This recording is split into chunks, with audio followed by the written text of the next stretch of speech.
রূপালী ব্যাংকের সাবেক চেয়ারম্যান ও যুবলীগের প্রেসিডিয়াম সদস্য বীর মুক্তিযোদ্ধা Simantik ideal teachers training college সিলেটের গভর্নিং বডির সভাপতি doctor Ahmad Al Kabir the Sheikh Hasina initiative স্বর্ণপদক লাভ করায় আজ তাকে সংবর্ধনা দেয় Simantik ideal teachers training college Sylhet.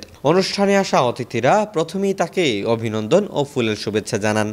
উক্ত সংবর্ধনাতে প্রধান অতিথি হিসেবে উপস্থিত ছিলেন সিসিক মেয়র আনোয়ারুজ্জামান চৌধুরী। প্রধান অতিথির বক্তব্যে তিনি বলেন, সিলেটবাসী সবার উচিত আহমদ আল কবিরকে সম্মান জানানো, কারণ তিনি এই মাটির সন্তান হিসেবে মানুষের কল্যাণের জন্য কাজ করে রাষ্ট্রীয়ভাবে স্বর্ণপদকটি অর্জন করেছেন।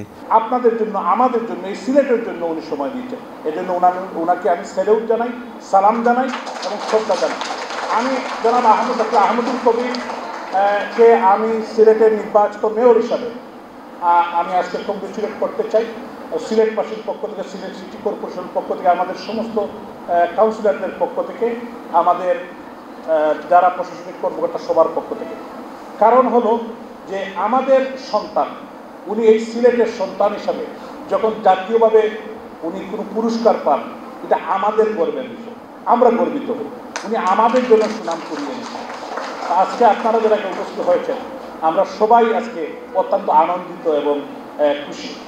আমি আস্তে আস্তে বসে বসে একটা চিন্তা করলাম।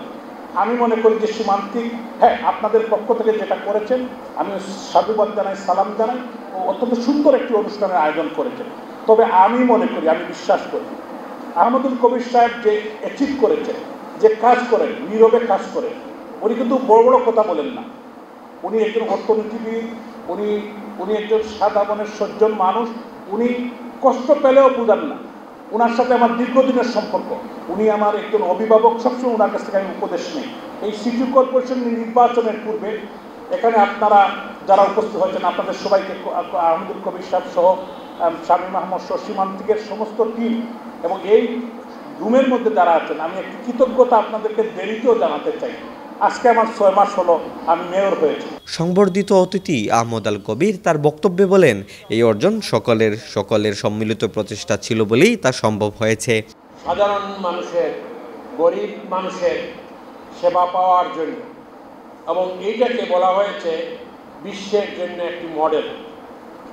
আর এই মডেলকে যেহেতু বলা হয়েছে শেখ হাসিনা ইনিশিয়েটিভ, এই প্রস্তাবনায় বাংলাদেশ সরকার সিদ্ধান্ত নিয়েছেন যে প্রতি বছর 3 জন মানুষকে এই সম্মাননাটা, এই অ্যাওয়ার্ডটা দেওয়া হবে সরকারের পক্ষ থেকে। এইবার প্রথমবারের মতো 3 জনকে দেওয়া হয়েছে। তাদের মধ্যে আমি একজন, এবং আমি বলবো আমরা সবাই মিলে পেয়েছি এই সম্মাননা, এই অ্যাওয়ার্ডটা, এই গোল্ড মেডেলটা, এটা আমি বলবো আমার জন্য একটা বড় পাওনা। কারণ সারা জীবন 44 বৎসর আমি স্বাস্থ্যসেবার বিভিন্ন পর্যায়ে কাজ করি। মঙ্গলবার বিকেলে সীমান্তিক কার্যালয়ে কেক কাটার মধ্য দিয়ে অনুষ্ঠানটির সমাপ্তি ঘোষণা করা হয়। জুবায়ের আহমেদ, টুরিবিডি টিভি, সিলেট।